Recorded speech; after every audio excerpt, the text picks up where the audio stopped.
All right. Good morning. Good morning. Good morning.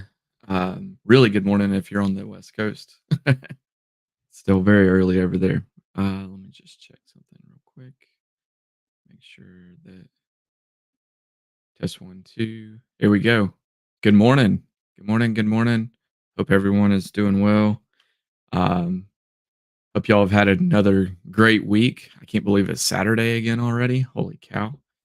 Um, but yeah, here we are. So welcome back. This morning, so like I was talking about a little bit last night on if you caught my live last night, um, let me know in the comments. Otherwise, yeah, let me know if you're watching this live as well. Hashtag live. If you're watching on replay, put in hashtag replay so that we can check that out. But this morning, I just wanted to again, it's going to be kind of short, simple, to the point. I wanted to talk about the next iteration, and I know I took a couple of days off there this past week. I had a lot of running around to do, a lot of errands, so wasn't able to spend as much time um, as I wanted to. But neither here nor there. I am back, and so this morning I wanted to talk about the next really bucket, if you will, of financial literacy, which is talking about credit restoration. And I know that there are a lot of myths and misconceptions and just overall um, negativity around the words credit repair. Um, but I wanted to, again, kind of change that light, change that sentiment around it a little bit today, um, hopefully, and see if we can't teach you a little bit about how you can do some of this yourself, and how we can help you. I can help you, assist you in your journey to not just rebuilding your credit, but if you're brand new to the world of credit, helping you to build your credit from scratch. Because in a lot of ways, that's even easier than having to rebuild it or having to remove something that's negative. So, what we're going to do, I wanted to start off by doing a little bit of education around what is credit, how credit is calculated, um, and without getting into the weeds too much, because you can go down a whole big rabbit trail um, of you know FICO versus Vantage. I'll touch on that a little bit, but really, there's so many different models, and they're constantly changing. And I want to give you just enough to be able to know the basics, and then from there, if you have further questions, you can ask, or if you want to take it from there and run, you can do your own research, and I can give you some sources of truth around that as well to kind of take it from there and run. And then I'm going to show you a really good source of where to go to actually pull your credit reports. So I know a lot of people, when they're working with lenders or they're working with real estate agents, the first thing they're going to ask you is, do you know what your credit score is? And furthermore, do you know what's on your credit, what's affecting your credit scores? I know that's the first question that I ask. And so, if you're able to help them help you, it's going to make their lives a lot easier. Um, but also in general, it's really good to know what's on your credit score. And I know in the past, let's say pre-COVID, it's always been one of those things where it's like you can only check your score once a year, or once every 6 months, something like that, or else it'll ding your credit. It'll decrease your credit. And looking back, I honestly think that was more of like a scare tactic than anything, because look at it now. Like now you can literally, and they just happen to change it like just like that. Once COVID hit, they're like, oh, you can check your scores or your credit reports. I think it got down to like once a week that you can check it now. So I don't know what that was all about, why it was like that for so long. It may have just been that they didn't have the technology in place that they do now. I don't really know, but anyway, Yeah, I'm gonna show you how to do that. I'm gonna show you some tips and tricks around what can be removed and for what reasons. And then, as far as negative items, a lot of people will think that, well, I've got an eviction, so it has to stay on there for however many years. I've got a bankruptcy, so it has to stay on there for 7 to 10 years. If I've got a collection, so it has to stay on there for 7 years. That's not always the truth. And I'm going to talk about that a little bit more here in a little bit. And then I want to talk about something that is really important to me that I want to get out to as many people as possible. And that's called the seesaw effect. It's not, I don't think it's anything official, but it's just a concept that I've built out in my mind and that I've educated my clients on uh, around how to properly manage and maintain your credit scores and your accounts that are showing up on your credit so that if any one thing falls off, it's not going to drastically drop your score by 50 or 100 points just because. Okay. So I'm going to go into that a little bit deeper. And then last but not least, we'll end with building positive trade lines. And I will show you um, some tools that I use around that. Like I said, if we have time, I'll jump into the credit building tool that we have in our protection plan. Um, and yeah, so that sounds good. If you have any questions along the way, feel free to drop them in the comments. And otherwise, let's dive in. Awesome. All right. So let me pull this up. Um, most of you have an account with either Credit Karma, Credit Sesame, something like that, that is constantly showing you like, okay, if something affects your credit. So I know a lot of people that I work with, uh, they already have that account and it's really good, but you don't need to know everything. Um, Otherwise, I would be out of a job. But no, I'm just kidding. You don't need to know everything because not all of it's necessary at all times. But it is important to know when you're working with a monitoring app like Credit Karma, like Credit Sesame, like Ultra Score is the one that we provide. They are based off of something called a Vantage Score, and that Vantage Score is going to be slightly different. It's not inaccurate. Let me say that again. It's not inaccurate and it's not wrong. It's just different. It's different because it's a model that's been created um, for one reason or another, and it's what most of the free, quote unquote, free monitoring apps on the App Store or on the Play Store use in order to be able to provide you a score at any given moment. Um, Whenever you go in and check and you refresh, you swipe down or whatever, it's going to give you that most updated score, but it's going to be your Vantage score. It's not going to be your FICO score. It's going to be your Vantage score. And that's the reason why they use it. I don't know the full, you know, why they don't use FICO. Um, I'm sure the answer is probably out there somewhere, and if there were enough people that wanted me to find it, I'm sure I probably could. But I just know that most of the monitoring apps out there use Vantage Score.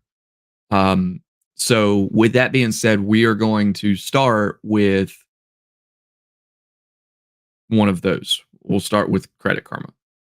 And so let me just pull this up real quick.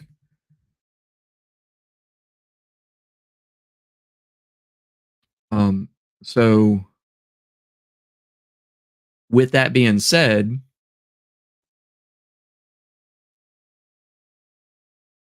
Vantage Score or Credit Karma, I guess I should say, uses pull this up. Let me present this. Credit Karma uses the Vantage Score, like I was talking about, and so within the Vantage Score model, within that factoring model, that formula, They have 5 main areas. So if you one of the first things that I talk whenever I'm doing a discovery call from my side is I will say, "Okay, if you have a Credit Karma account, go in, click your TransUnion score and scroll down about halfway down, and you will see a screen that shows your 5 boxes, your 5 factors." And this is what we're gonna talk about. I'm gonna switch over and show you how it differs between the Vantage score and the FICO score models. But just because most people are looking at this a lot more frequently than they would their FICO, I want this to be kind of top of mind, right? So your first and foremost, your most important factor is going to be your payment history. That is going to account for 30% of your overall credit score. So think of it as a pie. You've got 30%, and that 30% is going to be your payment history. That's going to account for any 30-day late payments, 60-day late payments, 90-day, 120, 180. Once it gets to 180, your creditor is going to do a couple of things. They're either going to well, first off, they're going to close the account and they're going to either sell it off to a third party credit collection, excuse me, debt collection company, or if there's someone like maybe Verizon, for instance, they may use an in-house collection agency. And there's a lot more that I can give on that. If you're interested, I can give you more details on how that part works. But once it gets to 180 days, they're going to close it out. They're going to default it or put it in a default status, collections or charge off status. And essentially at that point, it's written off their books and they don't have anything to do with that anymore. In their eyes, it's considered bad debt. Um, and so that's payment history. That one late payment can drop your score anywhere from 50 to 100 points. So if you are ever 30 days late on um on a credit card, on a car payment, on anything like that, and they report it as 30 days late or as 60 days late, it's going to significantly drop your score just because of that. It doesn't have to be in collection status. It doesn't have to be an eviction. It doesn't have to be a charged off account. It can just be a late payment mark that drops your score that much. It's in my opinion, that's ridiculous. But because I understand, especially these days, life happens. But um, I didn't make the rules. I'm just trying to help teach people how to live by them and how to maximize their life according to them.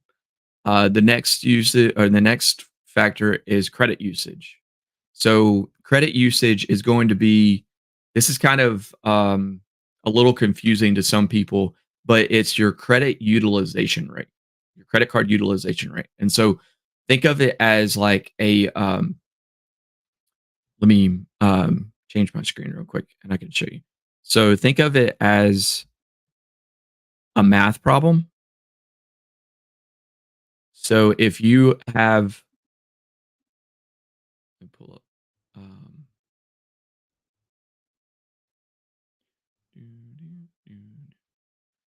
where did it go? If you have, there we go. Let's say a $10,000. Let's say credit card one is a $10,000 limit. Credit card two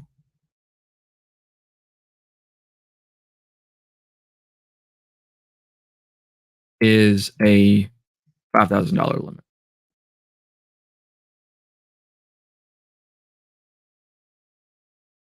And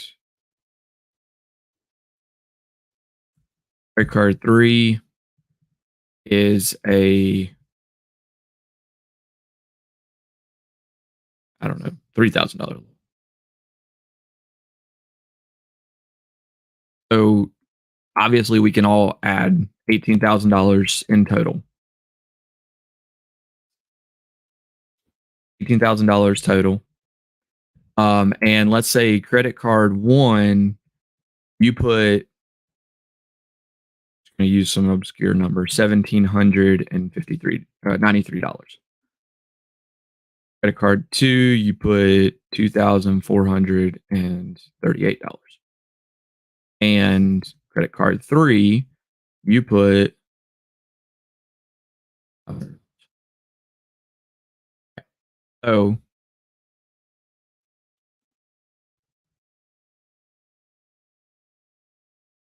for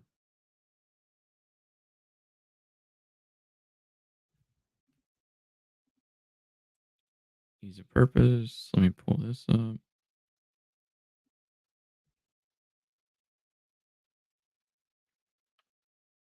Come on now.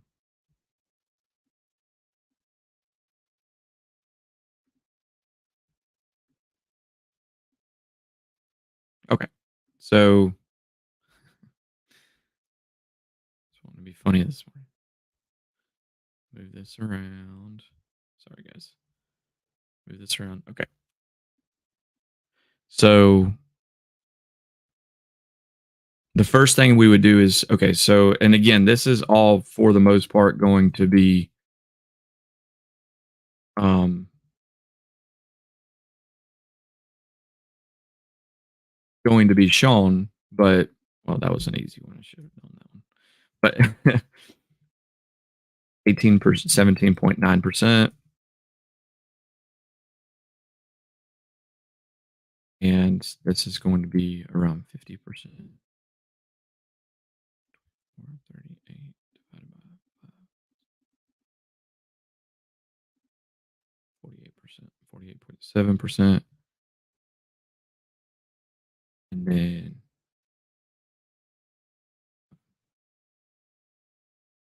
divided by 3,000,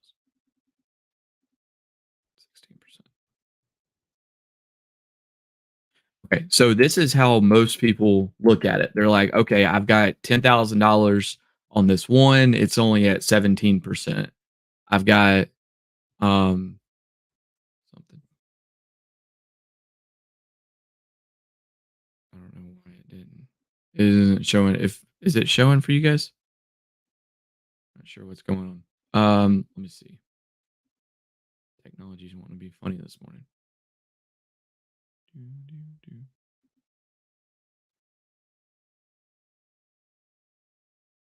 Sorry, guys.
What in the world?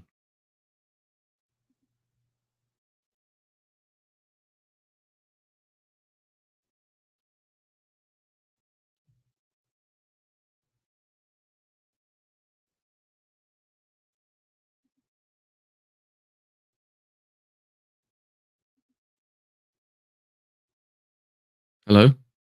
Okay. I think we're back.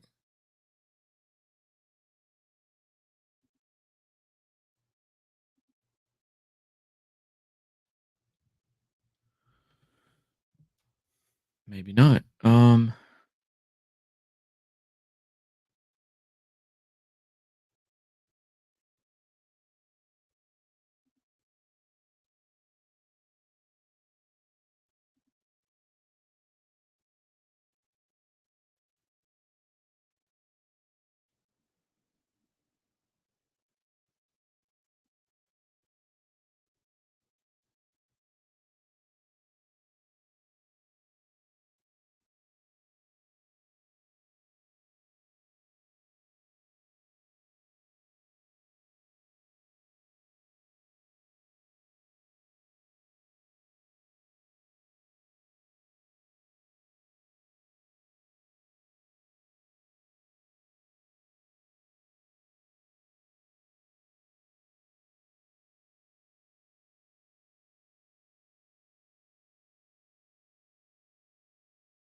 Okay.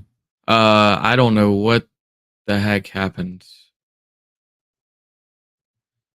Let me just make sure that my audio is still working. Yeah, it says that I'm still okay. I hope I don't know what the heck that was all about. Now it's frozen again.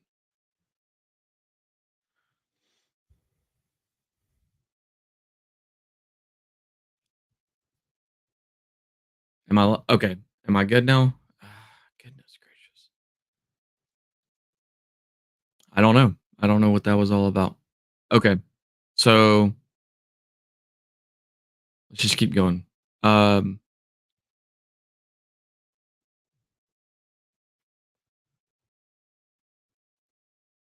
okay. So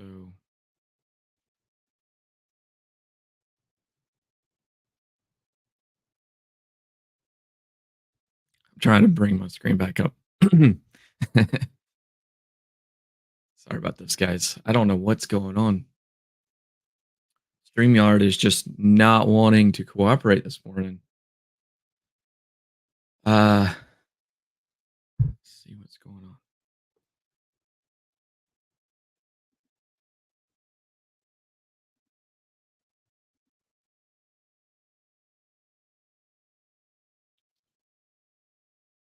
Well, um, I don't know. Screen sharing is not wanting to work for me this morning. Okay, so if y'all recall, where we were at 10,000, we consumed or we charged $1,793 against that 10,000. Um, for the second one, $5,000, we charged $2,438. And for the third one, a balance credit limit of 3,000, we charged $500. So if that's the case, then we have an overall credit limit of $18,000. That's how you can look at it. And 1,793 plus 2,438 plus 500 is 4731. And so that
Are you serious? Hello? Test one, two.